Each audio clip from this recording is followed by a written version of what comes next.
저는 정년퇴직을 했습니다. 30년 넘게 한 회사를 다니며 쉴 틈 없이 달려왔기에 은퇴 후에는 아내와 함께 여행도 다니고 취미 생활도 즐기며 여유로운 노후를 보낼 생각이었죠. 젊은 시절부터 꿈꿔왔던 삶이었어요. 아내와 함께 텃밭을 가꾸고 아침에는 새소리를 들으며 맑은 공기를 마시고 오후에는 따스한 햇살 아래서 책을 읽는 평화로운 일상. 퇴직금과 그동안 모아둔 노후 자금을 합치니 넉넉하지는 않지만 둘이서 생활하기에는 부족함이 없었습니다. 저희는 10년 전쯤 미리 사두었던 한적한 시골의 전원주택으로 이사했어요. 아내는 오랜만에 다시 흙을 만지며 텃밭을 가꾸는 것을 좋아했고 저는 아내가 좋아하는 모습을 보며 흐뭇해했습니다. 저희 부부의 노후는 이렇게 평화롭게 시작되는 듯 했습니다. 하지만 평화로운 일상도 잠시, 은퇴 후의 삶은 제가 상상했던 것과는 많이 달랐습니다. 30년 넘게 매일 아침 일찍 일어나 출근 준비를 하고 밤늦게까지 야근을 하던 습관이 사라지자 저는 하루 종일 무기력하게 지냈어요. 아침에 눈을 뜨면 딱히 할 일이 없었고 점심을 먹고 나면 또다시 무료함이 밀려왔죠. 아내는 텃밭을 가꾸거나 동네 주민들과 어울리며 바쁜 시간을 보냈지만 저는 딱히 할 일이 없었습니다. 텔레비전 채널을 돌리거나 신문을 읽는 것이 하루 일과의 전부였죠. 처음에는 이런 나른한 일상이 좋았지만 시간이 지날수록 저는 점점 더 무료해졌습니다. 아내는 그런 저를 보며 여보, 뭐라도 좀 해봐. 동네 사람들이랑 같이 운동이라도 하러 나가라고 말했지만 저는 아내의 말에 시큰둥하게 대답할 뿐이었어요. 아내의 걱정 어린 말들은 저에게 잔소리처럼 들렸고 저는 아내의 말을 흘려듣기 일쑤였습니다. 저의 무기력함은 아내와의 관계에도 서서히 스며들기 시작했습니다. 젊었을 때 저희 부부는 늘 대화가 끊이지 않았어요. 퇴근 후 저녁 식탁에 앉으면 서로의 회사 생활에 대해 이야기하고 아이들 문제에 대해 함께 고민하며 서로에게 힘이 되어 주었죠. 하지만 은퇴 후 저희 부부는 서로에게 할 말이 없었습니다. 아내는 동네 주민들과 있었던 이야기, 텃밭에서 있었던 소소한 이야기들을 저에게 해주었지만 저는 그 이야기에 흥미를 느끼지 못했어요. 저 역시 아내에게 딱히 할 말이 없었죠. 저희 부부의 대화는 점점 줄어들었고 각자의 생활에만 충실할 뿐이었습니다. 아내는 텃밭에서 시간을 보내고 저는 집안에서 텔레비전을 보는 시간이 많아졌습니다. 같은 공간에 있어도 서로 다른 세상을 사는 것 같았죠. 어느 날 저녁 아내가 저에게 조심스럽게 이야기했습니다. 여보, 우리 부부 요즘 너무 대화가 없는 것 같아. 당신 혹시 나한테 서운한 거 있어? 저는 아내의 말에 아무 대답도 하지 못했습니다. 서운한 것은 없었지만 아내의 말을 들으니 제 마음이 답답했어요. 아내는 저의 침묵에 서운한 표정을 지으며 방으로 들어갔죠. 아내의 뒷모습을 보며 저는 후회했습니다. 제가 먼저 아내에게 다가가 말을 걸었어야 했는데 저의 무관심이 아내를 외롭게 만들었던 것이죠. 아내의 따뜻한 말 한마디를 당연하게 생각했던 제 자신이 한심하게 느껴졌습니다. 저는 아내에게 미안한 마음에 잠을 설쳤습니다. 다음 날 아침 저는 아내에게 먼저 말을 걸었습니다. 아침 식사 후 아내가 텃밭으로 나가려 하자 저는 조심스럽게 말했어요. 여보, 오늘 점심은 내가 만들게. 텃밭 일하다가 힘들면 나한테 얘기해줘. 아내는 제 말에 놀란 표정을 지으며 웃었어요. 당신이 웬일이야? 어제 내가 서운해해서 그러는 거야? 아내의 웃는 모습을 보니 제 마음이 편안해졌습니다. 저는 서툰 솜씨로 점심을 차렸고 아내는 맛있게 먹어주었죠. 저희 부부는 오랜만에 함께 식사를 하며 이런저런 이야기를 나누었습니다. 저는 아내에게 미안해. 요즘 내가 너무 무기력했지. 당신이 옆에서 힘내라고 말해줘도 괜히 심술만 부린 것 같아라고 말했고, 아내는 괜찮아. 당신이 힘들면 나한테 기대. 나는 당신 옆에 있으니까라고 말해주었습니다. 아내의 따뜻한 말 한마디에 저는 큰 위로를 받았습니다. 하지만 저희 부부의 관계는 쉽게 회복되지 않았습니다. 저는 여전히 하루 종일 무료하게 보냈고 아내와 함께하는 시간도 줄어들었죠. 아내는 저에게 여보, 우리 함께 할 수 있는 취미를 찾아보자. 춤이라도 배우러 가자라고 제안했지만 저는 아내의 제안에 선뜻 응하지 못했습니다. 저는 새로운 것에 도전하는 것이 두려웠고 익숙한 일상에서 벗어나고 싶지 않았어요. 낯선 사람들과 어울리고 새로운 것을 배우는 것이 귀찮았죠. 저의 소극적인 태도에 아내는 실망했고 저희 부부의 관계는 다시 냉랭해졌습니다. 아내의 얼굴에는 다시 서운함과 실망감이 드리워졌고 저희 부부는 다시 서로에게 말 한마디 하지 않는 사이가 되었습니다. 그러던 어느 날 아내가 저에게 이혼을 요구했습니다. 저녁 식사를 마치고 거실에 앉아 있는데 아내가 심각한 표정으로 저에게 다가와 말했어요. 여보, 우리 이혼하자. 저는 아내의 말에 깜짝 놀랐습니다.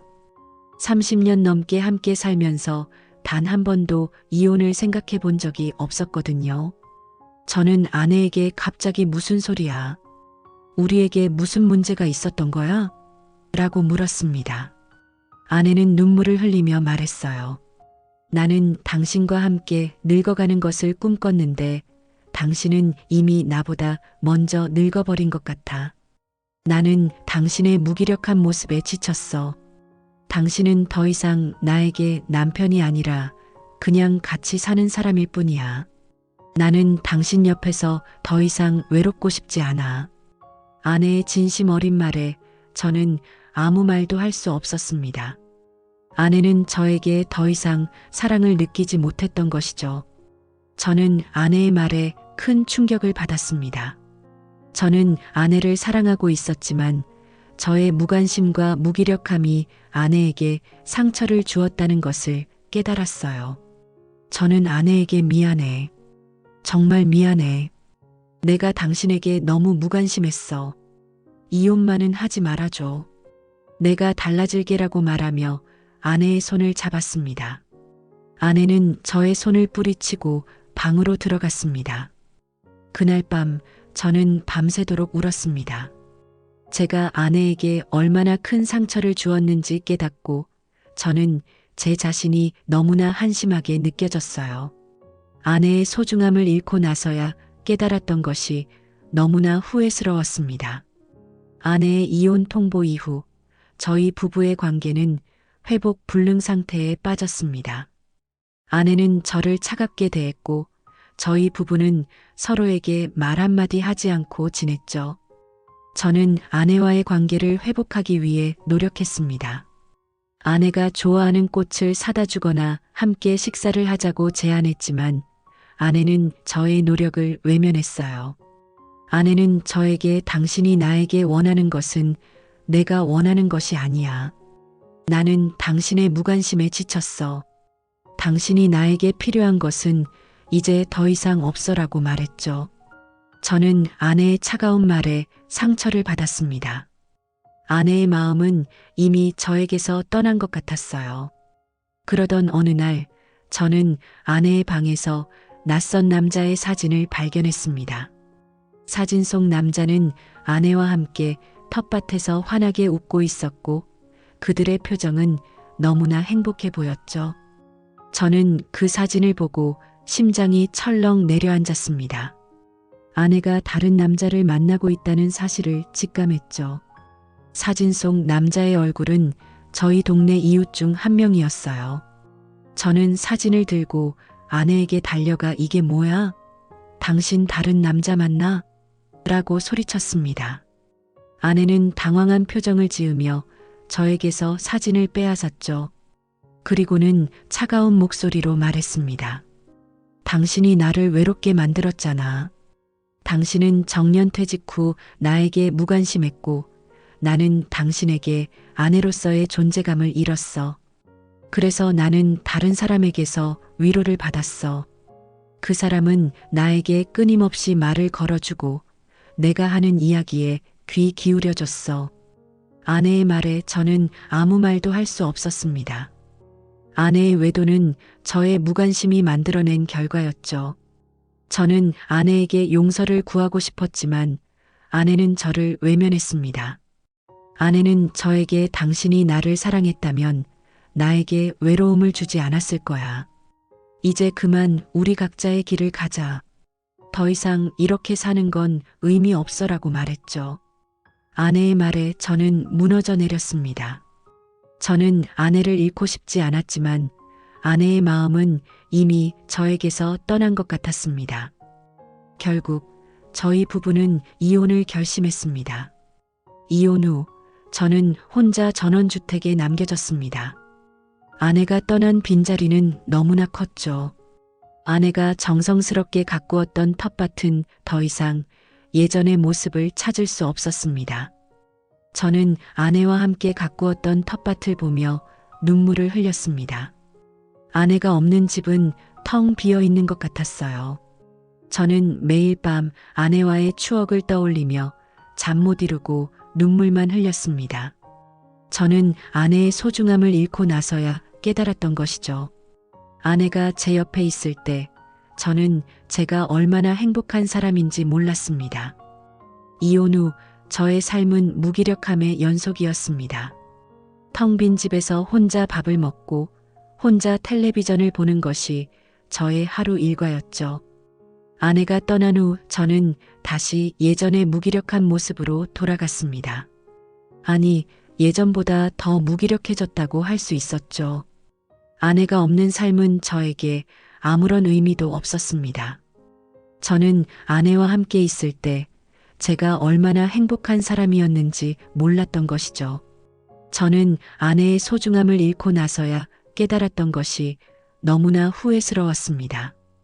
아내가 있었기에 저의 삶이 풍요로웠다는 것을 이제야 알게 되었죠.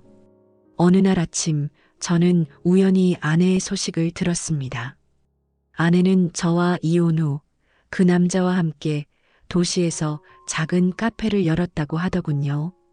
저는 아내의 행복한 소식에 마음 한구석이 아팠지만 동시에 아내가 행복하게 살고 있다는 사실에 안도했습니다. 저는 아내에게 행복을 빌어주고 싶었지만 차마 용기가 나지 않았습니다. 저는 아내에게 미안함과 후회만 가득했습니다. 제가 아내에게 준 상처가 얼마나 컸을까 하는 생각에 밤마다 잠을 이루지 못했습니다. 저는 아내가 없는 삶을 살면서 많은 것을 깨달았습니다. 사랑은 당연한 것이 아니라는 것을요.